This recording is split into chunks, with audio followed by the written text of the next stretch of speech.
Ever heard of an African kingdom that built more pyramids than Egypt? A civilization so powerful it once conquered the land of the Pharaohs and ruled as gods on earth. Today, we're uncovering the story of a lost empire, a forgotten giant of the ancient world, the incredible Kingdom of Kush. For over 1,300 years, while empires rose and fell, Kush thrived along the fertile banks of the Nile River in what is now modern-day Sudan. Its story begins around 1070 BCE, breaking free from the shadow of its northern neighbor, Egypt, to forge its own powerful destiny.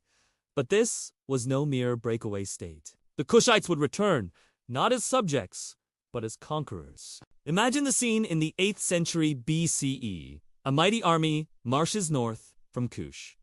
These are not invaders in the traditional sense. They see themselves as restorers of true Egyptian tradition. Led by powerful kings, they sweep through Egypt, unifying the land and establishing themselves as the 25th dynasty. History remembers them as the Black Pharaohs, rulers who honored the old gods, built magnificent temples, and presided over a renaissance of Egyptian culture, all while hailing from the heart of Nubia.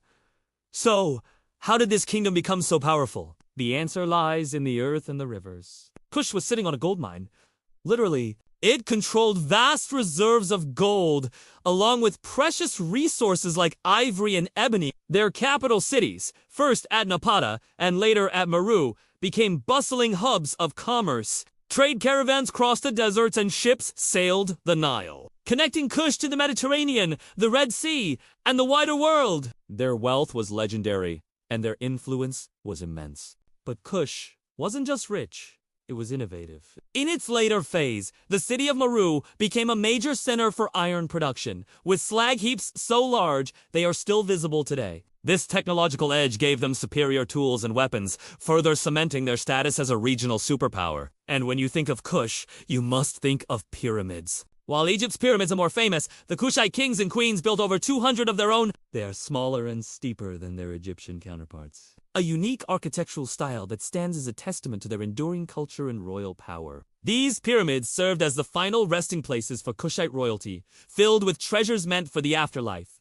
Perhaps one of the most fascinating aspects of Kushite society was the power wielded by its women. The kingdom was famous for its line of fierce warrior queens, known as the Kandakes, or Candaces. These were not simply queens, consort. They were rulers in their own right. They commanded armies, managed the state's wealth, and even went head-to-head with the Roman Empire. The legendary Kandakes famously led her army against the Romans, fought them to a standstill, and negotiated a favorable peace treaty with Emperor Augustus himself. These powerful women were a cornerstone of Kushite strength and identity. So, what happened to this magnificent kingdom? After centuries of prosperity, the tides began to turn. The world was changing. Roman control of Egypt shifted trade routes away from the Nile, weakening Kush's economy. The land, once fertile, suffered from deforestation due to the massive fuel demands of their iron industry. The final blow came around 350 CE when the rising kingdom of Aksum from modern-day Ethiopia invaded and conquered Meru, bringing the 1,300-year history of Kush to an end. The Kingdom of Kush may have been overshadowed by its neighbors in our history books, but its legacy is undeniable. From its conquest of Egypt to its powerful queens and its forest of pyramids, Kush was a civilization of immense wealth, power, and cultural richness. It's a crucial chapter in the story of Africa and the world, proving that greatness can be found everywhere, even in the places we've forgotten to look. Thank you so much for joining us on this journey back in time. If you enjoyed uncovering the secrets of the Kingdom of Kush, please hit that like button, subscribe for more adventures into history, and let us know in the comments which lost civilization you want us to explore next.